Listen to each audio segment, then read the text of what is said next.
All right. So today we are going to discuss triangles chapter. Class 9th का जो triangles chapter है उसको हम डिस्कस करने जा रहे हैं. Okay. So let's see. सबसे पहले हम लोग बात करेंगे कि congruent figures होता क्या है. देखिए congruent figures का मतलब है कि ऐसे दो figures मेरे लिए congruent figures होंगे जिसमें क्या होगा सेम शेप होगा. दो फिगर्स मेरा कन्वर्जेंट तभी होगा जब दोनों के पास क्या होगा सेम शेप होगा और दूसरी चीज जो है उसमें क्या होगा सेम साइज होना चाहिए. दोनों जो फिगर है उनका साइज क्या होना चाहिए सेम होना चाहिए.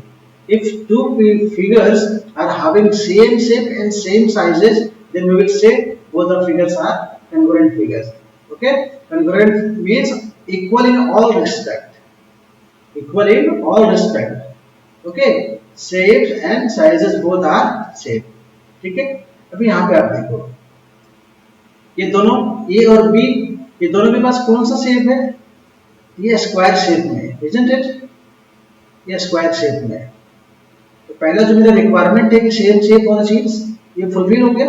Now second requirement is same size. See if I place square A on B and if A covers square B completely, it means A and B are congruent figures. इसे देखने से भी अपने को मालूम चल रहा है क्या कि दोनों एक दूसरे को कवर करेंगे. If I place B on A तो ये कवर कर जाएगा पूरा, है ना. सो ये क्या है मेरा congruent figures है. ओके.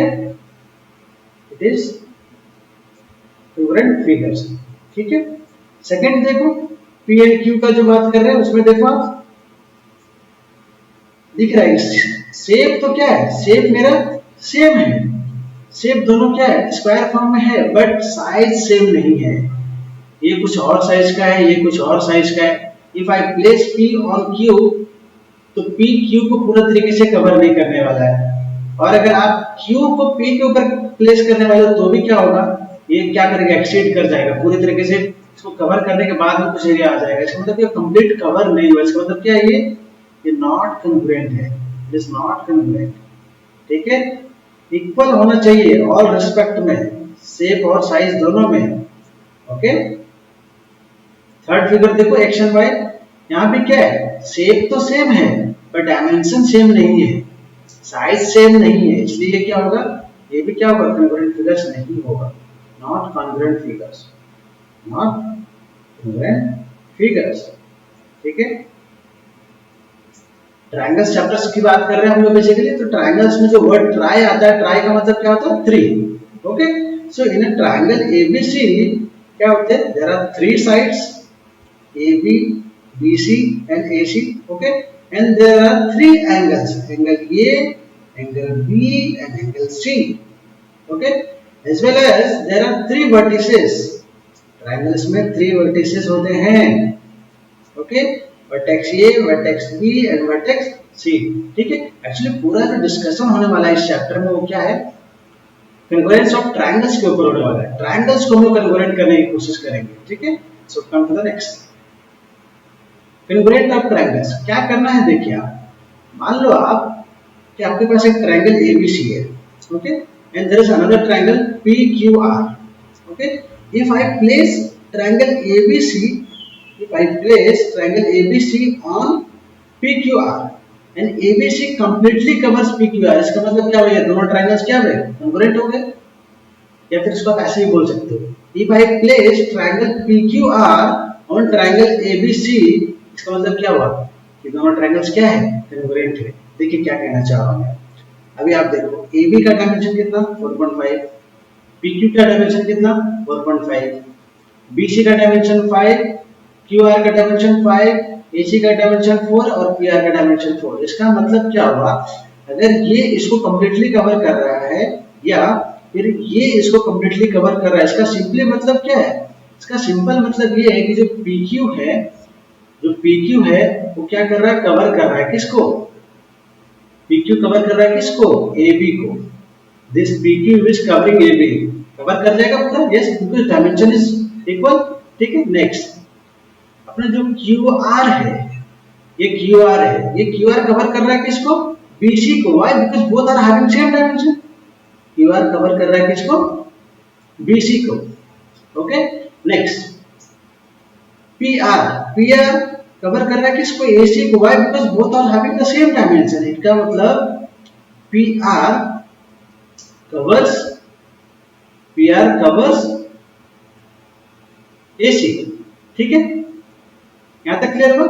इसके अलावा और क्या होगा, अगर आपका एंगल पी, ये एंगल पी एंगल ए को कवर करे, एंगल पी एंगल ए को कवर करे, ओके, और एंगल क्यू एंगल बी को कवर करे, angle Q covers angle B, and the last one angle R covers angle C, angle R covers angle C. ठीक है, अगर ऐसा होगा तो क्या होगा, दोनों ट्राइंगल्स मेरे क्या होंगे, कॉन्ग्रुएंट होंगे, है ना। वही यहाँ पे मैंने लिखा है कि दो ट्राइंगल्स को हम क्या कर रहे हैं, एक दूसरे के ऊपर प्लेस कर रहे हैं, so that it is covering it exactly. अगर ऐसा होता है तो दोनों ट्राइंगल्स क्या होगा, कॉन्ग्रुएंट होगा। मतलब PQ क्या करेगा, AB को कवर करेगा, QR क्या करेगा, BC को कवर करेगा, और PR क्या करेगा, AC को कवर करेगा, और एंगल P एंगल A को कवर करेगा, एंगल Q एंगल B को कवर करेगा, और एंगल R एंगल C को कवर करेगा। इसका मतलब आपने यहाँ पे कुछ नोटिस किया क्या है, यहाँ पे क्या वर्टेक्सेस के बीच में 1-to-1 कॉरेस्पॉन्डेंस है ना। ये देखो आप कि जो वर्टेक्स P है वो A को कॉरेस्पॉन्ड कर रहा है, वर्टेक्स Q है वो वर्टेक्स Q वर्टेक्स B को कॉरेस्पॉन्ड कर रहा है, और वर्टेक्स R वर्टेक्स C को कॉरेस्पॉन्ड कर रहा है। अगर ऐसा होगा तो मैं क्या लिखूंगा, ट्रायंगल PQR, ट्रायंगल PQR जिस सीक्वेंस में लिखा है उसी सीक्वेंस में इसको भी लिखेंगे PQR। तो P की जगह पे ये, Q की जगह पे B और R की जगह पे C, ट्रायंगल ABC क्या होंगे, कॉन्ग्रुएंट होंगे। ये सिंबल है किसका, कॉन्ग्रुएंसी का। Okay, this is symbol. जब भी दो ट्रायंगल्स को कॉन्ग्रुएंट करेंगे तो बीच में ये सिंबल हमको मेंशन करना है, symbol of congruency. Okay, next, इसका मतलब क्या हुआ कि दो ट्रायंगल्स हमारे कॉन्ग्रुएंट कब होंगे, जब उनके वर्टिसेस के बीच में क्या होगा, कॉरेस्पॉन्डेंस होगा। कैसा कॉरेस्पॉन्डेंस, 1-to-1 कॉरेस्पॉन्डेंस। ओके, और साथ में उनके साइड्स, मान लो कि एक ट्रायंगल्स के जो साइड्स और एंगल्स हैं वो दूसरे ट्रायंगल्स के साइड्स और एंगल्स के इक्वल है। कॉरेस्पॉन्डिंग यहाँ पे लिखा हुआ है ना, corresponding sides and angles of the other triangles. मतलब अभी आप देखो, आपके पास ट्रायंगल, मान लो कि आपके पास ट्रायंगल PQR है, ट्रायंगल ABC है। अगर ट्रायंगल PQR का PQ ट्रायंगल ABC के AB साइड के इक्वल है, QR BC के इक्वल है, और PR AC के इक्वल है, और एंगल P एंगल A के इक्वल है, एंगल Q एंगल B के इक्वल है, और एंगल R एंगल C के इक्वल है, तो क्या होगा, मेरा ये ट्रायंगल्स क्या होगा, कॉन्ग्रुएंट होगा। क्या, क्यों, क्योंकि इस ट्रायंगल के जो साइड्स हैं वो इस ट्रायंगल के साइड, कॉरेस्पॉन्डिंग साइड के इक्वल है।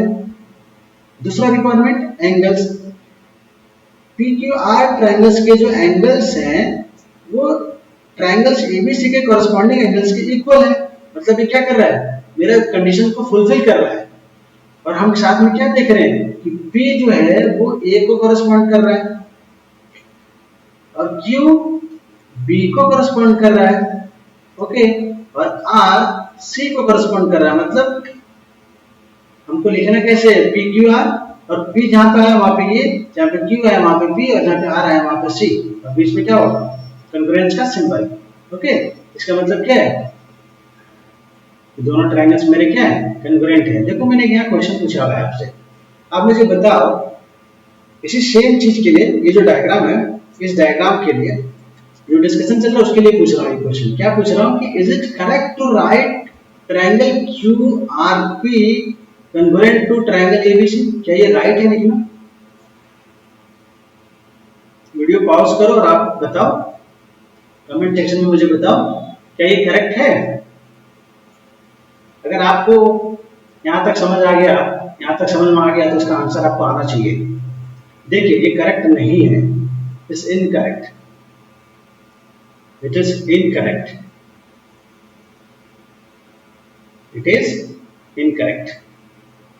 क्यों? देखिए यहाँ पे कैसे लिखा हुआ है, यहाँ पे लिखा हुआ है क्यू आर पी और यहाँ पे कैसे लिखा है ए बी सी। इसका मतलब क्या हुआ, यहाँ से कंक्लूजन क्या आ रहा है, यहाँ से कंक्लूजन आ रहा है कि जो क्यू है ना, क्यू वर्टेक्स है ट्रायंगल का, वो ट्रायंगल एबीसी के ए को करस्पॉन्ड कर रहा है, और जो आर वर्टेक्स है वो बी को करस्पॉन्ड कर रहा है, और पी जो है वो सी को करस्पॉन्ड कर रहा है। क्या ये सही है? नहीं, इट इज नॉट ट्रू। ये सही है, ये सही है। पी ए को करस्पॉन्ड कर रहा है, पी सी को करस्पॉन्ड नहीं कर रहा। क्यू बी को करस्पॉन्ड कर रहा है, यहाँ पे क्यू ए को करस्पॉन्ड कर रहा है, ये गलत है। आर सी को करस्पॉन्ड कर रहा है, पर यहाँ पे आर बी को करस्पॉन्ड कर रहा है, ये नहीं, ये करेक्ट नहीं है, ये रॉन्ग है। अंडरस्टैंड? अगर आपको लिखना ही है, देखो आप अगर आप लिखना ही चाहते हैं कि क्यू आर पी करेक्ट है यहाँ तक, तो इस साइड राइट हैंड साइड में चेंज हो जाएगा। क्यू की जगह पे क्या आएगा? क्यू की जगह पे बी आएगा, क्योंकि क्यू बी को करस्पॉन्ड करता है। आर की जगह पे सी आएगा और पी की जगह पे ये आएगा। So this is correct, this is correct, ये करेक्ट है, ये करेक्ट है, ये इनकरेक्ट है। ओके, नाउ ये इंपॉर्टेंट है, ये कन्वर्जेंस रिलेशन, ठीक है, 1 मार्क्स में कई बार आ जाता है। देखिए, every triangle is convergent to itself. एक ट्रायंगल एबीसी है, मान लो कि अपने पास एक ट्रायंगल है एबीसी, ठीक है, एबीसी। अगर इसके ऊपर वापस से यही ट्रायंगल को प्लेस कर दिया जाए तो क्या होगा? कन्वर्जेंट नहीं होगा, पूरा का पूरा कवर कर लेगा। वही चीज यहाँ पे लिखा हुआ है, every triangle is convergent to itself. मतलब एक ट्रायंगल है, उसी ट्रायंगल को वापस उसी को प्लेस कर दोगे तो क्या होगा? पूरा कंप्लीटली कवर करेगा। यस, कवर करेगा। So it is true. Okay, दूसरा कंसेप्ट क्या कह रहा है कि आपके पास एक ट्रायंगल एबीसी है which is convergent to triangle DEF. Okay, इसका मतलब क्या हुआ? क्या मैं इसको ऐसे लिख सकता हूँ कि triangle DEF is equal to triangle ABC? लिख सकते हैं। एक्चुअली लिखने का मतलब क्या है कि दोनों ट्रायंगल एक दूसरे को कंप्लीटली कवर कर रहा है। दोनों ट्रायंगल एबीसी और डीईएफ एक दूसरे को क्या कर रहा है? कवर कर रहा है। कैसे? Completely. Okay, cover it completely, तभी कन्वर्जेंट हुआ है। This one is more important. ठीक है, ये देखिए क्या कह रहा है।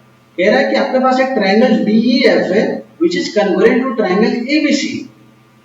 Triangle DEF is convergent to triangle ABC. पहला चीज, ये पहला इक्वेशन हो गया। दूसरा, triangle DEF is convergent to triangle PQR. मतलब कि एक ट्रायंगल डीईएफ एबीसी के कन्वर्जेंट है और वापस से वही ट्रायंगल डीईएफ पीक्यूआर के कन्वर्जेंट है। तो अभी आप क्या देख रहे हो इसमें, इस एक्सप्रेशन में और इस एक्सप्रेशन में आप क्या नोट कर रहे हो? लेफ्ट हैंड साइड आपका इक्वल है।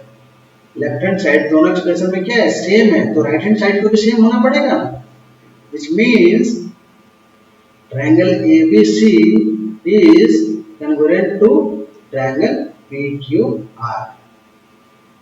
यहां से ठीक है, यहां तक क्लियर हुआ?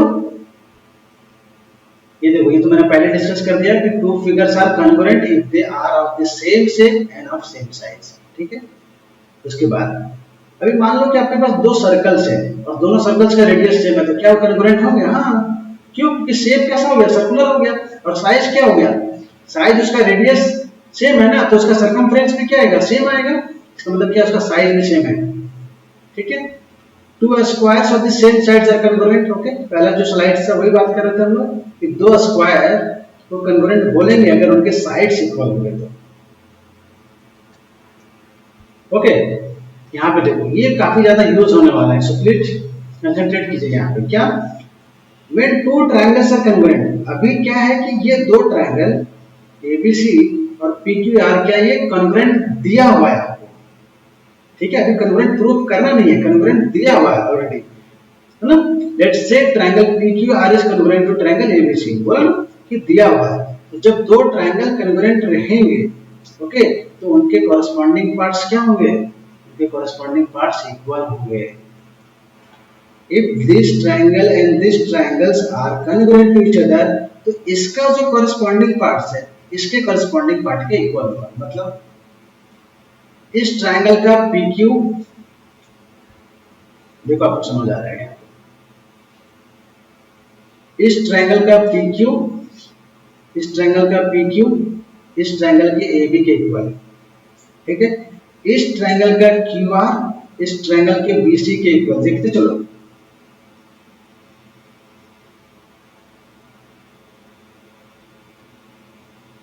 ठीक है, यहाँ पे देखो ये और ये एक्सप्रेशन होगी, ये और ये होगी लास्ट। इस ट्रायंगल का पी आर इस ट्रायंगल के ए सी के क्या हुआ, इक्वल हुआ। नेक्स्ट, इस ट्रायंगल का P इस ट्रायंगल के A के इक्वल, इस ट्रायंगल का Q इस ट्रायंगल के B के इक्वल, और इस ट्रायंगल का R इस ट्रायंगल के C के इक्वल। ये कब पॉसिबल है, जब आपके पास ट्रायंगल्स क्या है, कंग्रुएंट ऑलरेडी दिया हुआ है, तो उनके कॉरेस्पॉन्डिंग पार्ट्स क्या होंगे, इक्वल होंगे। ठीक है, इस चीज को हम बार बार यूज करेंगे जब क्वेश्चन सॉल्व करेंगे। तो बाजू में आपको क्या लिखना है, आपको सीपीसीटी लिखना है। सीपीसीटी का मतलब क्या हुआ, corresponding parts of the congruent triangle. मतलब जैसे आपने सपोज लिख दिया कि P R equals to A C है, P R equals to A C है, कैसे है, corresponding parts of the congruent triangles are equal. So वही यहाँ पे लिखेंगे क्या, ब्रैकेट में सीपीसीटी। ठीक है, अभी इसमें देखो आप क्या कह रहा है कि मान लो कि अपने पास दो ट्रायंगल है एबीसी और पीक्यूआर, और दोनों क्या है, कंग्रुएंट है। ओके, अंडर द कॉरेस्पॉन्डेंस कि ये P को कॉरेस्पॉन्ड कर रहा है, B Q को कॉरेस्पॉन्ड कर रहा है, और C R को कॉरेस्पॉन्ड कर रहा है, तो सिंपली के लिए हम इसको कैसे लिखेंगे, ये P को कर रहा है ना, A की जगह पे P, B की जगह पे Q और C की जगह पे R। तो ये करेक्ट है, करेक्ट। नो, सबसे पहला जो कन्वर्जेंस रूल्स है उसको हम लोग देखने जा रहे हैं।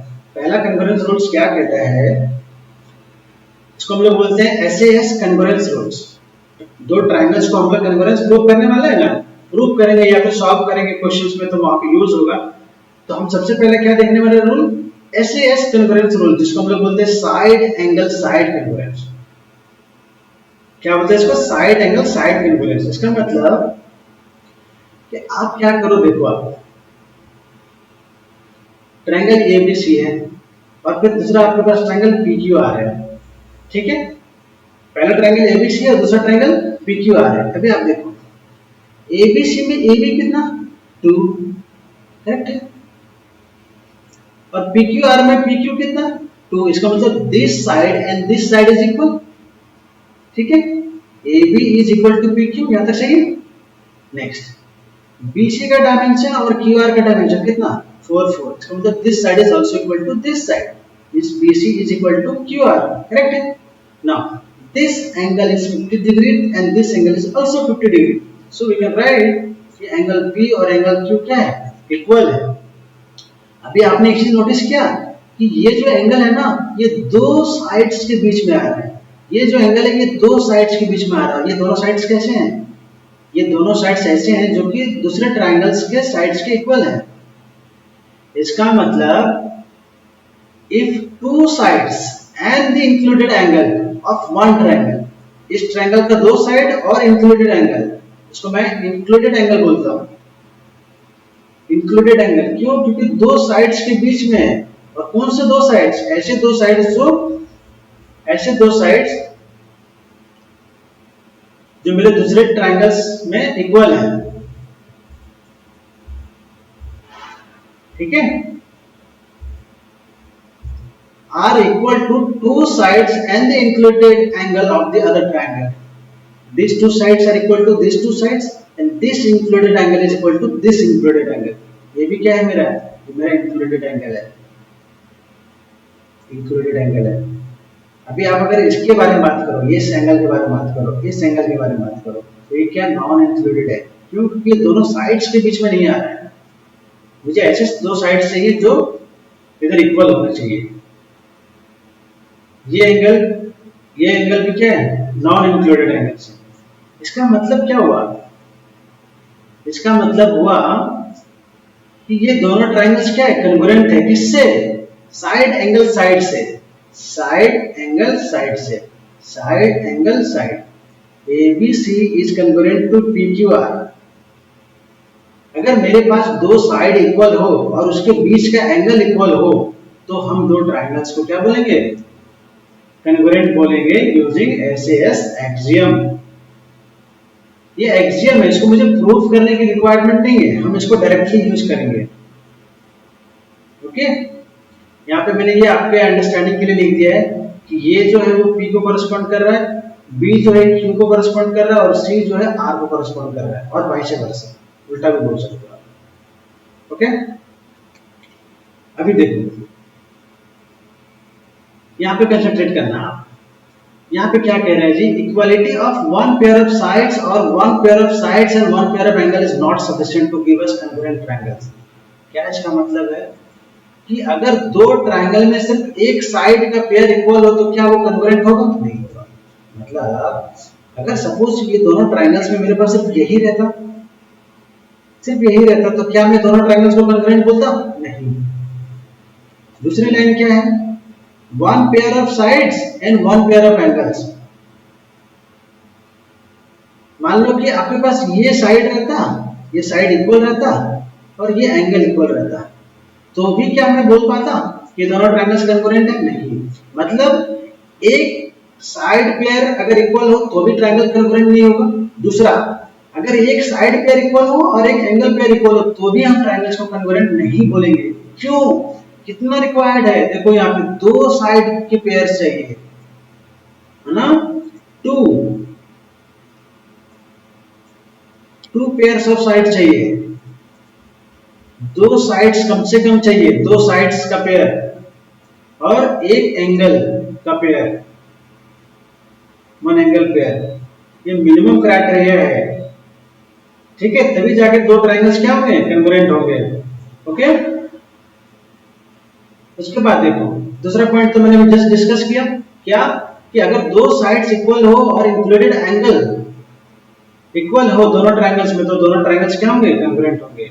ठीक है, उसके बाद जो एसएएस अभी पढ़ा ना, उसके कॉन्टेक्स्ट में देखिए एक इंपॉर्टेंट चीज, एसएएस के कॉन्टेक्स्ट में एक इंपॉर्टेंट चीज, पहला एंगल आपका इंक्लूडेड एंगल होना जरूरी है। अगर वो नॉट इंक्लूडेड एंगल ले रहे हो आप तो आपका ट्रायंगल कन्वर्जेंट नहीं होगा। मतलब अभी ये दोनों साइड्स के बीच का एंगल ये है, मान लो आप एंगल ये ले लिए और इधर भी एंगल ये ले लिए, तो ये ट्रायंगल कन्वर्जेंट नहीं होगा। क्यों नहीं होगा? क्योंकि ये साइड और ये साइड इक्वल नहीं है, ये साइड और ये साइड इक्वल नहीं है, ये और ये साइड इक्वल है, तो इन दोनों के बीच का एंगल चाहिए, इन दोनों के बीच का एंगल चाहिए। अंडरस्टूड? ठीक है, इसका मतलब क्या है कि जो अपना एंगल होना चाहिए वो कैसा होना चाहिए? इंक्लूडेड एंगल होना चाहिए। वो इंक्लूडेड एंगल क्या होना चाहिए? इक्वल होना चाहिए दोनों में। ठीक है, अभी यहाँ पे देखो आप एक क्वेश्चन मैंने पूछा हुआ है। क्या पूछा? ये दो ट्रायंगल्स है और ये क्या दोनों ट्रायंगल्स कन्वर्जेंट हैं? ये दोनों ट्रायंगल्स क्या कन्वर्जेंट हैं? यूजिंग एसएएस, एसएएस को यूज करके क्या ये दोनों ट्रायंगल्स हैं? आप बता सकते हो? वीडियो पॉज कीजिए और क्या कीजिए मुझे बताइए इसका आंसर कमेंट में। देखो आप क्या क्या आपको गिवन है, मैं आपको यहाँ पे सॉल्व करके दिखाता हूँ। In triangle DEF, okay, and triangle XYZ, मेरे जिस तरह मैं सॉल्व कर रहा हूँ उसी तरीके से आपको भी सॉल्व करना है। सी DE किसके इक्वल है? XY के इक्वल है। कैसे? मेजरमेंट से मुझे दिख रहा है DE is equal to XY, correct? ठीक है, दूसरा EF YZ के इक्वल है, EF is equal to YZ, dimension से मुझे मालूम चल रहा है।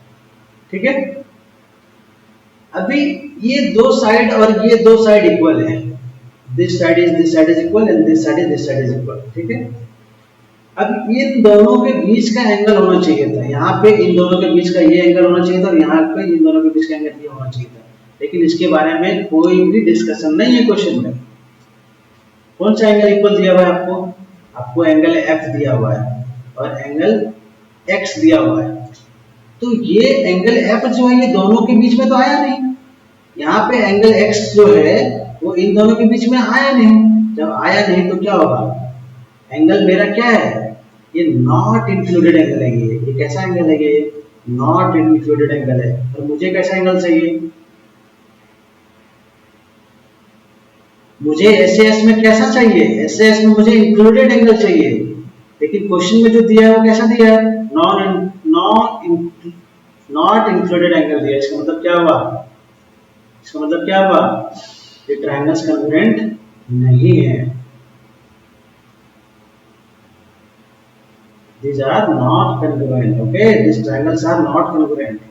SAS को यूज करके ये दोनों ट्रायंगल्स को हम congruent प्रूव नहीं कर सकते। Why? Because included एंगल नहीं दिया इसने। मुझे ये एंगल चाहिए था, ये दोनों साइड के बीच का, और ये चाहिए था, लेकिन इसके बारे में इसमें कोई भी डिस्कशन नहीं है। ओके, एक इंपॉर्टेंट नोट, ये देखो, ये 1 मार्क्स में कई बार आ जाता है। अभी आपने जस्ट पढ़ा साइड एंगल साइड, जिसको मैं एसएएस भी बोलता हूँ, ये तो अपने पास होता है, ठीक है, ये एग्जिस्ट करता है। एसएएस रूल क्या करता है, एग्जिस्ट करता है। लेकिन क्या एंगल साइड एंगल, नहीं sorry, angle side side, angle side side exist करता है क्या, नहीं, ये एग्जिस्ट नहीं करता। एंगल साइड साइड एग्जिस्ट नहीं करता, ऐसा कोई रूल नहीं है। दूसरा, साइड साइड एंगल एसएस, ये भी कोई रूल एग्जिस्ट नहीं करता। सो 1 मार्क्स में आ जाएगा कि इनमें से कौन सा रूल एग्जिस्ट नहीं करता, या तो कोई इनमें से कौन सा रूल एग्जिस्ट करता है। अभी तक जो हमने देखा वो क्या है, कि मेरे पास एसएएस रूल है जो कि एग्जिस्ट करता है। ओके, ये इंपॉर्टेंट है, ये थ्योरम इंपॉर्टेंट है। क्यों, क्योंकि इसका प्रूफ आपके सिलेबस में दिया हुआ है, आपके सिलेबस में इसका प्रूफ दिया हुआ है, and it is very important. थोड़ा सा इसका प्रूफ भी लंबा है, इसके वजह से भी इंपॉर्टेंट है। ओके, देखिए, इस थ्योरम को प्रूव करने के लिए हम लोग क्या करेंगे, सबसे पहली चीज हम लोग एसएएस यूज करेंगे। क्या यूज करने वाले हैं, अगर 1 मार्क्स में क्वेश्चन आता है कि आपके पास angle side angle congruence rule theorem को प्रूव करना है, तो कौन सा एक्सियम यूज करेंगे, एसएएस एक्सियम यूज करने वाले हैं। SAS, okay, SAS axiom use करने वाले हैं इस थ्योरम को प्रूव करने के लिए। थ्योरम का स्टेटमेंट क्या कहता है जी, थ्योरम का स्टेटमेंट कहता है टू ट्रायंगल्स आर कन्वर्जेंट, दो ट्रायंगल्स कन्वर्जेंट होंगे अगर if two angles and the included side, two angles, ये एंगल और ये इंक्लूडेड साइड, ये एंगल और ये इंक्लूडेड साइड के अगर इक्वल है, एक ट्रायंगल का दूसरे ट्रायंगल के साथ इक्वल है, तो क्या होगा, ये दोनों ट्रायंगल्स क्या होगा, कन्वर्जेंट होगा। मतलब if this angle B is equal to E and angle C is equal to angle F, और जो साइड है, ये दोनों एंगल के बीच का जो साइड है, वो उसको मैं इंक्लूडेड साइड बोल रहा हूँ। इसको कैसा बोल रहा हूँ, इंक्लूडेड साइड, क्योंकि दोनों एंगल के बीच में, that is why included side बोला जा रहा है। ये भी इंक्लूडेड साइड है, ठीक है, कौन सा साइड है, ये इंक्लूडेड साइड है, ठीक है। नाउ अभी ये तो थ्योरम है, अभी इसको मुझे प्रूव करके दिखाना है कि अगर ऐसा सिनेरियो है या फिर ऐसा सिचुएशन है, तो क्या मैं दोनों ट्रायंगल्स को कन्वर्जेंट कर सकता हूं। अगर ये प्रूफ हो गया कि इस ट्रायंगल के दो एंगल, इस ट्रायंगल के दो एंगल, इसका इंक्लूडेड साइड इसके इंक्लूडेड साइड के इक्वल है, तो क्या होगा कि दोनों ट्रायंगल कन्वर्जेंट होंगे। ये मुझे प्रूफ करना है। अगर ये प्रूफ हो गया तो ये क्या होगा, मेरे लिए एक रूल बन जाएगा, फिर इसको मैं यूज कर सकता हूं दूसरे क्वेश्चन में। ओके, सो देखिए, पहला चीज गिवन क्या है, गिवन क्या है आपके पास, गिवन है कि आपके पास दो ट्रायंगल है एबीसी एंड ट्रायंगल डीईएफ, और गिवन क्या है कि this angle B is equal to E, this angle B is equal to angle E. दूसरा, एंगल सी जो है एंगल एफ के इक्वल है, एंगल सी एंगल एफ के इक्वल है। और क्या दिया हुआ है कि बीसी, इस ट्रायंगल का बीसी साइड जो है BC, वो इस ट्रायंगल के साइड EF के इक्वल है। इतना चीज आपको गिवन है, इतना चीज आपको ऑलरेडी गिवन है। प्रूफ क्या करना है, आपको प्रूफ करना है कि ये ट्रायंगल और ये ट्रायंगल क्या है, कन्वर्जेंट है। ये आपको क्या करना है, प्रूफ करना है। प्रूफ करना है, लेकिन हेल्प किसका लेना है, यूज किसको करना है, यूज करना है एसएएस को, यूज करना है मुझे किसको, एसएएस। एसएएस में क्या होता है dear, side angle side, side angle side मतलब दो साइड और उसके बीच का एंगल चाहिए। मतलब अगर ये साइड और ये साइड, ये साइड और ये साइड, अभी तो देखो एक ही साइड दिया है, इसमें भी और इसमें भी एक ही साइड इक्वल किया है, लेकिन इसमें मुझे दो साइड चाहिए होता है, two sides, I need two sides. SAS में क्या चाहिए, टू साइड्स चाहिए और एक इंक्लूडेड एंगल चाहिए,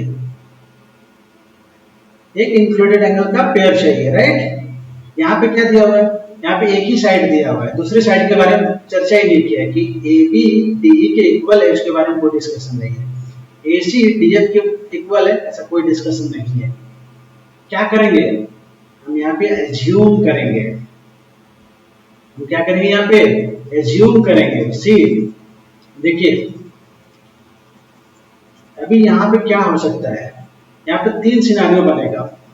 पहला तो ये हो सकता है कि जो आपका AB है वो DE के इक्वल है, पहला ये पॉसिबल है, पहला ये पॉसिबल है कि आपका जो AB है वो इस DE के इक्वल हो। दूसरा ये पॉसिबल है कि AB जो है वो DE से बड़ा हो, और तीसरा ये पॉसिबल है कि जो AB है वो DE से छोटा हो। ये तीन केस हम लोग क्या करेंगे, सॉल्व करेंगे, और फिर इसका प्रूफ क्या होगा, कंप्लीट हो जाएगा।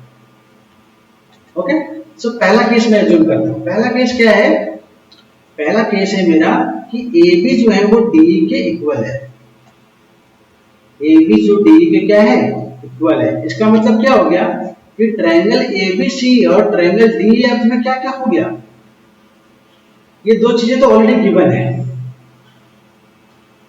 ये दोनों ट्रायंगल्स में अगर ये और ये इक्वल कर दूं, ये और ये इक्वल कर दूं, ठीक है, तो क्या क्या चीज गिवन है, ये और ये इक्वल है, ये और ये ऑलरेडी इक्वल है, और ये मैंने क्या किया, एज्यूम किया, वही यहाँ पे मैं लिख रहा हूँ, AB is equal to DE, ये मेरा एजम्पशन है। Okay, I have assumed it right now.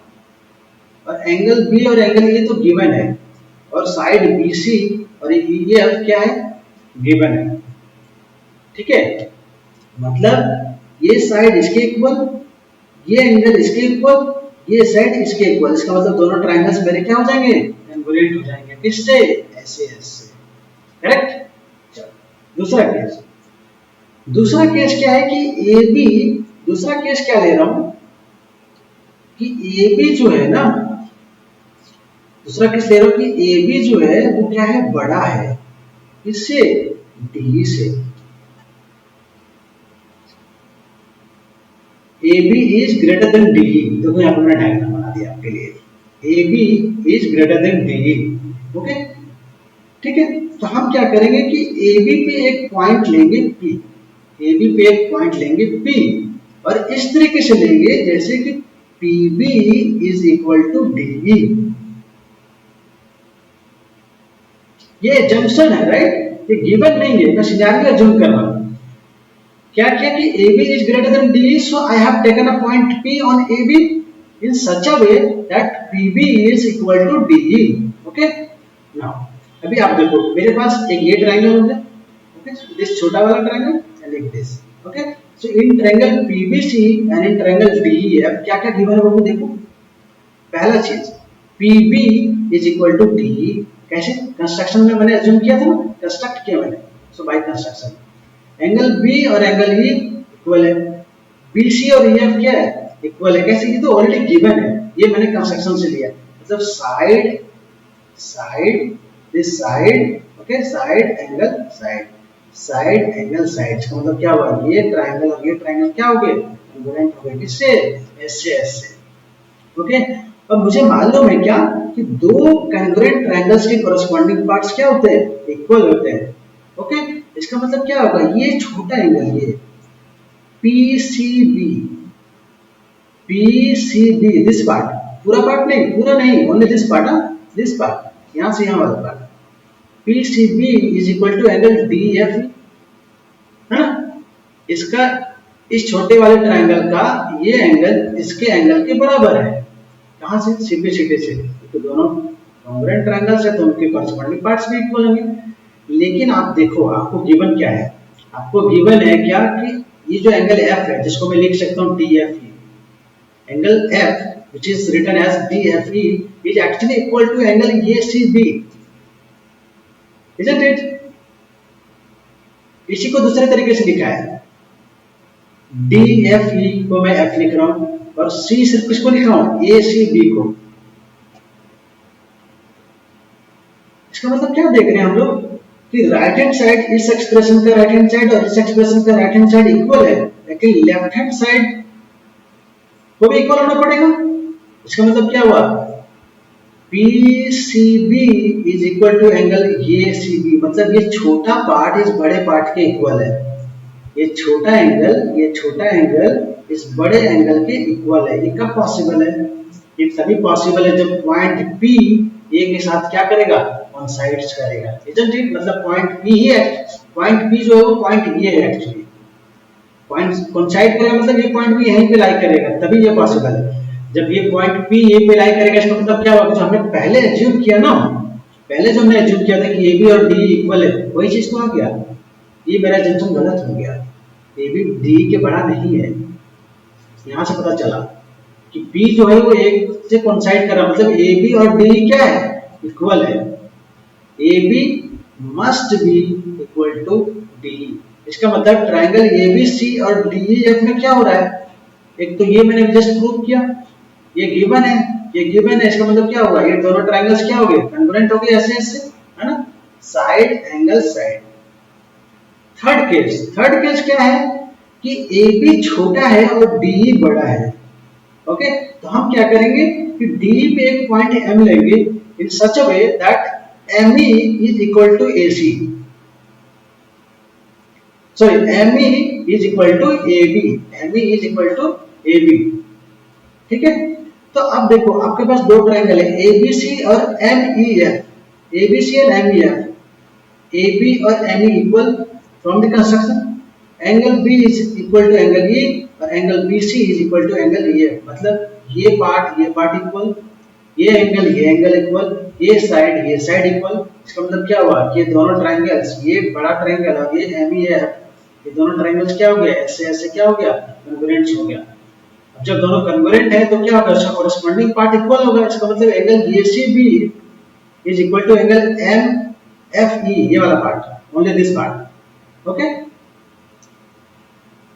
Okay, लेकिन आपको गिवन क्या है कि ACB जो है वो DFE, एंगल C और एंगल F इक्वल है ना, ये वाला पार्ट, एंगल C और एंगल F इक्वल है ना, तो उसी को तो यहाँ पे ऐसे लिख रहे हैं हम लोग, angle ACB is equal to angle DFE, ये बड़ा एंगल, ये एंगल ACB और ये बड़ा एंगल DFE, मतलब ये बड़ा ये, ठीक है। अभी इस एक्सप्रेशन में और इस एक्सप्रेशन में देखो राइट हैंड साइड इक्वल है तो लेफ्ट हैंड साइड भी इक्वल होगा। इसका मतलब क्या होगा कि एंगल ACB, इसका मतलब क्या होगा कि एंगल MFE, ये छोटा पार्ट इस बड़े पार्ट के इक्वल है। ये कब पॉसिबल है, जब M और D क्या होगा, एक ही जगह पे क्या करेंगे, कोइंसाइड्स करेंगे। इसका मतलब क्या हुआ, ये भी एजम्पशन मेरा क्या हुआ, रॉन्ग हुआ। इसका मतलब कि AB जो सबसे पहला केस था कि AB और DE इक्वल है, वो करेक्ट है, ठीक है। इसका मतलब इन ट्रायंगल्स ABC और DEF हमारे पास क्या क्या गिवन है, AB और DE इक्वल है, पहला प्रूव किया हमने। B और E मेरा क्या है, इक्वल है, और C और F क्या है, इक्वल है, गिवन है ये दोनों, ये हमने प्रूव किया। साइड एंगल साइड क्या हुआ, दोनों ट्रायंगल्स क्या हो गए, कन्वर्जेंट हो गए, किससे, ऐसे, ठीक है। बस इतना ही इसका प्रूफ था, थोड़ा सा लेंदी है प्रूफ, ठीक है। सो प्लीज प्रैक्टिस से होगा ये, ठीक है। एक एक चीज को समझने की कोशिश कीजिए। नेक्स्ट, अभी देखो हमने कौन सा रूल पढ़ा अभी, ASA पढ़ा, मतलब एंगल साइड और एंगल, ये पढ़ा हमने। एंगल साइड एंगल में हमने क्या देखा कि दो एंगल साइड एंगल में हमने क्या देखा, दो एंगल और ये बीच का साइड, ये देखा ना हमने, दो एंगल और बीच का साइड। डायमेंशन अभी आप कंसीडर नहीं करना, छोटा बड़ा बन रहा है डायग्राम में, ठीक है। कहने का मतलब से समझिए क्या कहना चाह रहा हूँ।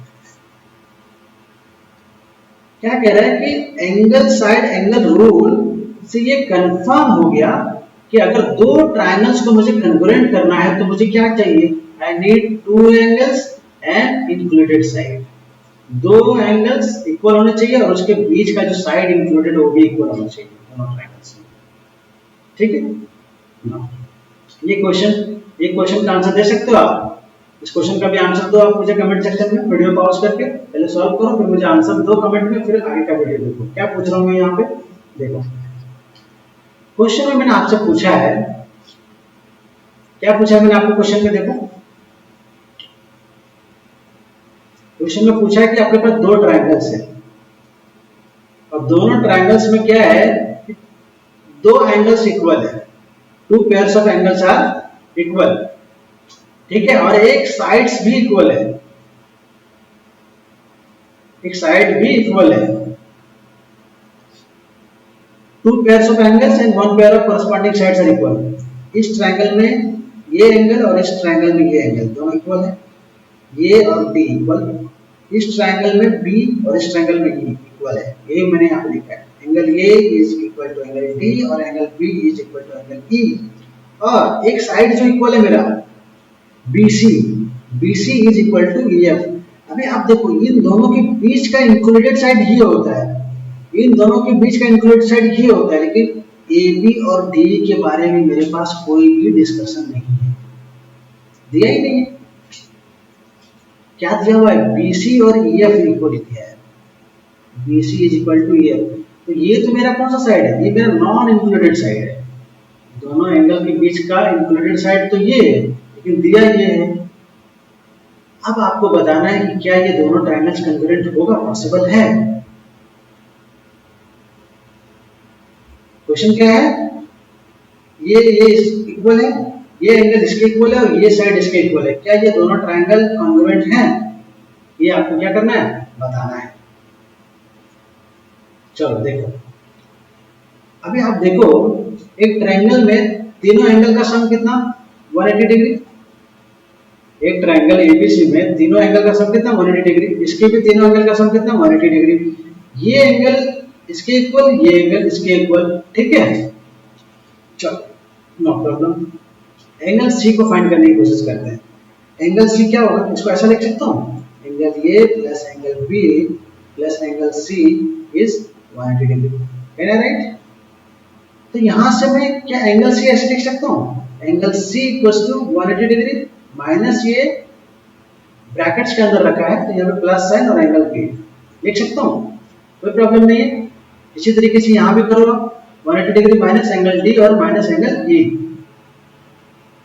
ये डी के बराबर है तो ए की जगह पे डी लिख सकता हूँ और बी ई के बराबर है तो यहाँ पे ई लिख सकता हूँ। क्या देख रहे हैं कि जो सी का एक्सप्रेशन है और जो एफ का एक्सप्रेशन है, जो सी का एक्सप्रेशन है वही एफ का एक्सप्रेशन है कि नहीं, यहां से देखो जो सी का एक्सप्रेशन है वही एफ का क्या है, एक्सप्रेशन है, इजंट इट। इसका मतलब क्या हुआ कि एंगल सी और एंगल एफ क्या हुआ, इक्वल होगा, मतलब this angle is also equal to this angle. देखो एक चीज आप समझ लो, अगर किसी भी दो ट्रायंगल्स में अगर दो एंगल इक्वल है तो उसका तीसरा एंगल भी इक्वल ही होता है, ठीक है, करेक्ट है यहाँ तक। चलो अभी देखो ट्रायंगल एबीसी ट्रायंगल डीईएफ, यहाँ तक ठीक है। Angle B equal to angle E, angle B equal to angle E, correct. BC equal to EF, BC equal to EF given है, यहाँ पे गिवन है देखो, ठीक है। और angle C equal to angle F, अभी मैंने प्रूव किया तो क्या हो गया, ये दो एंगल और बीच का साइड, ये दो एंगल और बीच का साइड से क्या हो गया, दोनों ट्रायंगल्स क्या हो गए, कॉन्ग्रुएंट हो गए। कौन सा रूल से हुआ, एंगल साइड एंगल, अभी जो जस्ट पढ़ाया ना, जो थ्योरम पढ़ाया उसका यूज करते हुए दोनों ट्रायंगल्स को क्या किया मैंने, प्रूव किया। ओके, नया एक रूल है वही जिसके बारे में मैं डिस्कस कर रहा था, वही एक रूल है एंगल साइड, एंगल साइड, जिसको मैं एएएस कॉन्करेंस रूल्स कहता हूँ। क्या है बेसिकली, ये कह रहा है कि दो ट्रायंगल्स है, ट्रायंगल एबीसी और triangle DEF, this angle is equal to this and this angle is equal to this and side AC is equal to DF। मतलब अभी साइड मेरा क्या है, इंक्लूडेड नहीं है, नॉन इंक्लूडेड साइड आ गया। इन दोनों एंगल्स के बीच का साइड नहीं आया, दूसरा एंगल साइड आया। इन दोनों के बीच का साइड नहीं आया, दूसरा साइड आ गया, नॉन इंक्लूडेड साइड आ गया। अगर ऐसा रहेगा तो भी मेरे ट्रायंगल्स क्या होंगे, कॉन्ग्रुएंट होंगे। और कौन से रूल से होंगे, एंगल एंगल साइड से, angle angle side, angle angle side. Okay, मतलब two triangles are congruent if any two pairs of angles, कोई सा भी दो pair, if any two pairs of angles and one pair of corresponding sides are equal, then both the triangles are congruent। देखो triangle ABC और triangle DEF में angle B angle E के equal है, correct है, और angle C angle F के equal है, given है, मैंने कुछ भी नहीं किया, गिवन है। और AC भी इक्वल है किसके, DF का। ये तो यहाँ पूछा उसने कि दो साइड, sorry, दो एंगल्स और एक side, there is two angles and there is one side, कोई से भी दो एंगल और कोरस्पॉन्डिंग साइड इक्वल होना चाहिए। यही हो रहा है यहाँ पे। अगर ऐसा होगा तो दोनों ट्रायंगल क्या होंगे, कॉन्ग्रुएंट होंगे। किससे, using angle angle side rule से। ठीक है, यहाँ तक क्लियर। एक लास्ट पॉइंट, लास्ट डिस्कशन का ये लास्ट पॉइंट है। क्या, देखो ऐसा कभी नहीं होगा कि आपके पास दोनों ट्रायंगल के तीनों एंगल इक्वल हो और आपका दोनों ट्रायंगल्स क्या होगा, कॉन्ग्रुएंट होगा। मतलब मान लो आपके पास एक ये ट्रायंगल है, दूसरा एक ये ट्रायंगल है, ये एंगल इसके इक्वल, ये एंगल इसके इक्वल और ये एंगल इसके इक्वल, तो क्या ये दोनों ट्रायंगल्स कॉन्ग्रुएंट होगा, नहीं होगा। इक्वालिटी ऑफ थ्री एंगल्स, ये बोल रहा हूं मैं यहाँ पे, equality of three angles is not sufficient for congruence of triangle. दोनों ट्रायंगल्स में तीनों एंगल्स बराबर हैं, उसके बावजूद भी वो दोनों ट्रायंगल्स कॉन्ग्रुएंट नहीं है। क्या चाहिए मुझे इसके लिए, कॉन्ग्रुएंस के लिए मुझे क्या चाहिए, कम से कम एक साइड तो चाहिए, तीन साइड में से एक साइड तो चाहिए। देखो रूल यहाँ पे एंगल एंगल साइड, एक साइड आ गया, और रूल देखो ये एस, ये एक साइड यहाँ पे भी आ गया, दो एंगल एक साइड आ गया। आगे देखो, यहाँ पे देखो साइड एंगल साइड, दो साइड यहाँ पे आ गया। मतलब मिनिमम कितना साइड चाहिए, एक साइड चाहिए। Minimum one side has to be there. अगर एक साइड रहेगा, दो एंगल्स रहेंगे तो चलेगा, दो साइड रहेगा, एक एंगल रहेगा तो भी चलेगा।